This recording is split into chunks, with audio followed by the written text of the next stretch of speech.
저는 오늘 여러분들과 함께 사무엘상 17장의 말씀을 함께 나누도록 하겠습니다. 우리는 흔히 말하기를 교란으로 바위를 치는 것과 같은 상대가 되지 아니하는 싸움을 다윗과 골리앗의 싸움이라고 흔히 말을 할 때가 있습니다. 사무엘상 17장은 싸움터에서 잔뼈가 굵은 골리앗을 작은 목동 다윗이 단숨에 쓰러뜨린 승리의 이야기가 기록되어 있습니다. 우리는 이 이야기를 통해서 하나님께서 우리에게 들려주시고자 원하는 메시지가 무엇인지 오늘 귀를 기울이는 시간이 되기를 바랍니다. 당시 이스라엘의 모든 사람들은 싸우려고 하는 의지가 없었습니다.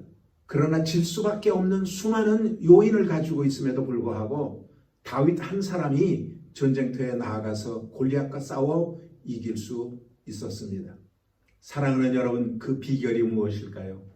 오늘은 여러분들과 함께 두 가지만 말씀을 나누도록 하겠습니다. 그 첫 번째는 싸우려고 하는 마음이 없으면 핑계거리만 찾는다라는 것입니다. 블레셋 장수 골리앗은 허구한 날 이스라엘 백성들 앞에 나타나서 백성들을 조롱하고 하나님을 모욕하는 일을 서슴지 않고 행했습니다. 그럼에도 불구하고 사울 왕과 이스라엘의 군대와 이스라엘의 모든 국민들은 한 명도 싸우려고 생각을 하지를 않았습니다. 그들은 오직 싸우려고 하는 의지를 상실한 채에 골리앗의 큰 소리 치는 것에 떨고만 있었습니다. 그것이 오늘 성경 11절에 기록이 되어져 있습니다. 사울과 온 이스라엘이 블레셋 사람의 이 말을 듣고 놀라 크게 두려워하니라. 그도 그럴 것이 골리앗은 키가 6척이나 된다고 그랬습니다. 그러면은 대략 계산해가지고 2m 70cm 정도 되는 키입니다. 상당히 크지요. 그러니 그렇게 키가 큰 사람과 싸우려고 하는 사람은 없고 다 싸우지 못한다고 하는 이유만을 대고 있습니다. 그 변명이 무엇일까요? 그 사람의 키가 어떻고 그 사람은 무기가 어떤 것을 가지고 있고 그 사람의 힘이 어떻고 하며 도망갈 길만을 찾고 있는 것입니다. 그뿐 아닙니다. 사울 왕마저도 이렇게 이야기를 하고 있습니다. 33절의 말씀을 한번 읽어보도록 하겠습니다. 사울이 다윗에게 이르되 내가 가서 저 블레셋 사람과 싸우기에 능치 못하리니 너는 소년이요 그는 어려서부터 용사임이니라. 오늘 사울 왕도 말하고 있습니다. 상대가 되지 않는다고. 그 사람은 어렸을 때부터 용사였었고 너는 소년이라고 말을 하고 있습니다. 사랑하는 여러분, 싸울 의지가 없는 사람은 핑계거리만 찾을 수밖에 없는 것입니다. 그 이유는 하나님을 의지하는 마음에서 떠났기 때문인 것입니다. 사랑하는 여러분, 사람들이 삶을 살아가면서 실패했을 때 무엇라고 변명을 합니까? 환경이 어때서, 장소가 어때서, 조건이 어때서 모든 것들을 실패의 원인을 핑계거리로만 채우려고 합니다. 기도하지 못한 것도 예배를 드리지 못한 것도 많은 사람들은 핑계를 대는데 환경이 어때서 시간이 없어서 조건이 어때서 등등을 얘기하며 그들이 예배를 드리지 못한 것에 대해서 이유를 말합니다. 사랑하는 여러분, 우리가 하나님을 의지하는 마음에서만 떠나지 않는다면 우리는 기도할 수 있고 예배 드릴 수가 있을 것입니다. 다니엘과 다니엘의 세 친구는 환경이 열악함에도 불구하고 조건이 나빴음에도 불구하고 그들은 하루에 3번씩 하나님 앞에 기도할 수 있었던 것입니다. 우리의 마음이 항상 하나님 앞에 있을 때 우리는 긍정적으로 말할 수가 있습니다. 안드레와 빌립을 보십시오. 빌립은 안 될 조건만 이야기를 합니다. 들판이기 때문에 안 된다고 핑계를 댑니다. 그러나 안드레는 예수 그리스도를 믿고 그 예수 그리스도를 의지했기 때문에 도시락 하나를 예수님의 손 위에 올려놓을 수가 있었던 것입니다. 사랑하는 여러분, 우리가 삶에 승리하고 승리하지 못하는 것은 우리 안에 하나님을 의지하는 마음이 있는지 없는지를 먼저 확인할 수 있는 저와 여러분들이 되기를 바랍니다. 그래서 두 번째로 하나님을 의지하는 마음만 우리에게 있다면 우리는 얼마든지 싸울 수가 있는 것입니다. 사랑하는 여러분, 보십시오. 모든 사람이 안 된다고 할 때에, 모든 사람들이 싸울 수 없다고 핑계만을 댈 때에 다윗은 하나님을 의지하고 골리앗 앞에 나아갈 수가 있었습니다. 다윗의 고백을 한번 들어보십시오. 34절 이하의 말씀입니다. 다윗이 사울에게 고하되 주의 종이 아비의 양을 지킬 때에 사자나 곰이 와서 양떼에서 새끼를 움키면 내가 따라가서 그것을 치고 그 입에서 새끼를 건져내었고 그것이 일어나 나를 해치고자 하면 내가 그 수염을 잡고 그것을 쳐 죽였었나이다. 주의 종이 사자와 곰도 쳤은즉 사시는 하나님의 군대를 모욕한 이 할례 없는 블레셋 사람이리까 그가 그 짐승의 하나와 같이 되리이다. 다윗은 골리앗을 대적할 수 없는 거인 장수로 보지 않고 한낱 짐승에 불과한 것으로 여겼습니다. 그래서 그는 이길 수 있다라고 확신을 가졌습니다. 사랑하는 여러분, 우리가 마음만 먹으면은 길도 방법도 우리에게 보입니다. 그래서 성경에는 말하고 있습니다.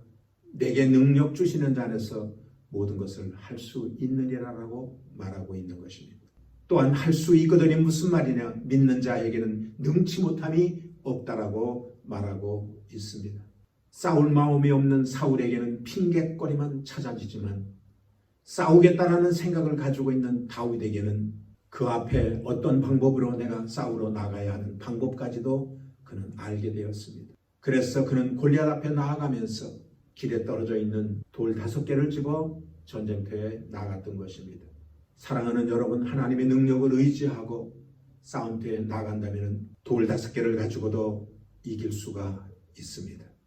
이스라엘 백성들이 가나안 땅을 향하여 가면서 수많은 전쟁을 했지만 그들은 오직 하나님을 의지하는 믿음을 가지고 그들이 나아갔을 때에 하나님께서 대신 싸워주심으로 말미암아 전쟁에 승리할 수가 있었던 것입니다. 그러므로 사랑하는 여러분, 우리의 삶의 모습을 바라보지 말고 우리는 하나님만을 의지해야 됩니다. 그리고 우리는 나아가야 됩니다. 그리고 우리는 도전해야 되는 것입니다. 그럴 때 하나님께서 역사하여 주실 줄로 믿습니다. 머레이라고 하는 학자가 흰 개미를 가지고 실험을 한 재밌는 이야기가 있습니다. 개미 굴 주위를 또랑을 파고 거기에다가 물을 부었습니다. 그리고 나무 하나를 걸쳐 놓았습니다. 바깥으로 나가려고 하던 개미들이 당황하기를 시작합니다. 나무가 하나 걸쳐져 있는 것을 보았지만 개미들은 그것이 자기들에게 어떠한 유익을 가져오는지를 알지를 못했습니다. 그래서 모든 개미들이 전부 다 집 안으로 들어가려고 하고 있었습니다. 그때 먹이를 찾아 바깥에 나갔던 개미들이 돌아오다가 보니까 나무 하나가 걸쳐져 있는 것을 보고 그 나무를 딛고 집 안으로 들어옵니다. 사랑하는 여러분, 오늘 이 흰 개미에게서 발견된 2가지의 차이가 무엇입니까? 한편의 개미는 할 수 없다라는 생각을 가지고 포기하고 아무것도 못하고 있습니다. 그러나 한편의 개미는 그 나무를 밟고 집 안으로 들어오게 되었던 것입니다. 믿음도 마찬가지인 것입니다. 우리가 하나님을 믿을 때 우리는 할 수가 있습니다. 그러나 하나님을 믿고자 하는 믿음의 눈이 띄어지지 않았을 때 우리는 아무것도 못하고 주저앉을 수밖에 없는 것입니다. 중요한 것은 믿음의 마음이 있느냐 없느냐인 것입니다. 우리가 하나님의 말씀을 믿으면 놀라운 능력이 말씀 속에서 나타나는 것입니다. 말씀은 살아있다고 그랬습니다. 말씀은 운동력이 있다고 그랬습니다.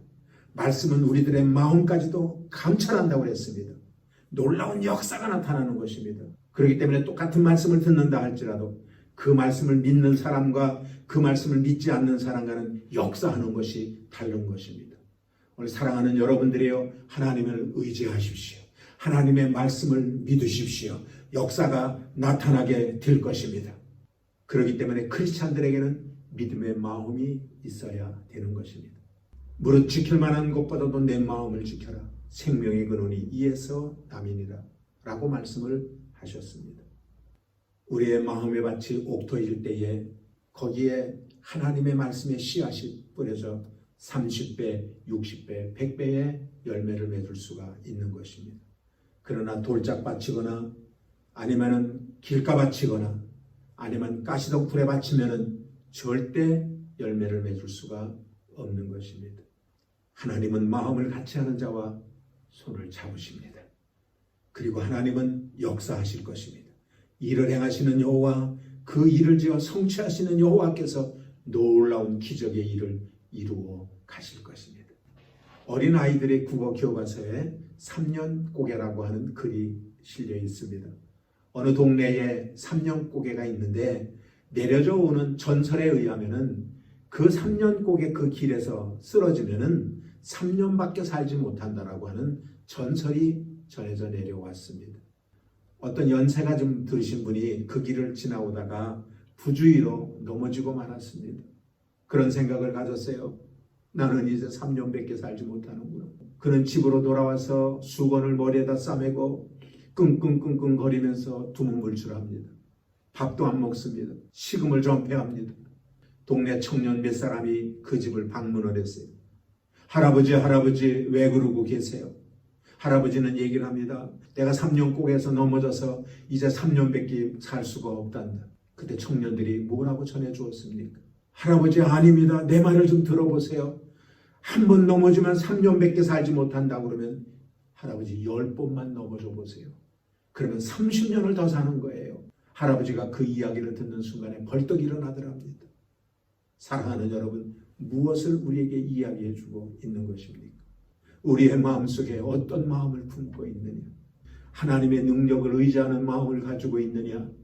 아니면 악한 원수마귀가 유혹하고 악한 원수마귀가 조롱하는 그 생각을 우리가 담고 있느냐? 사랑하는 여러분, 아무쪼록 이 어두운 세상에 여러분들의 마음속에 하나님을 품고 하나님의 능력을 품고 그리고 하루하루 살아가는 저와 여러분들이 되어주시기를 주님의 이름으로 축원을 드리겠습니다.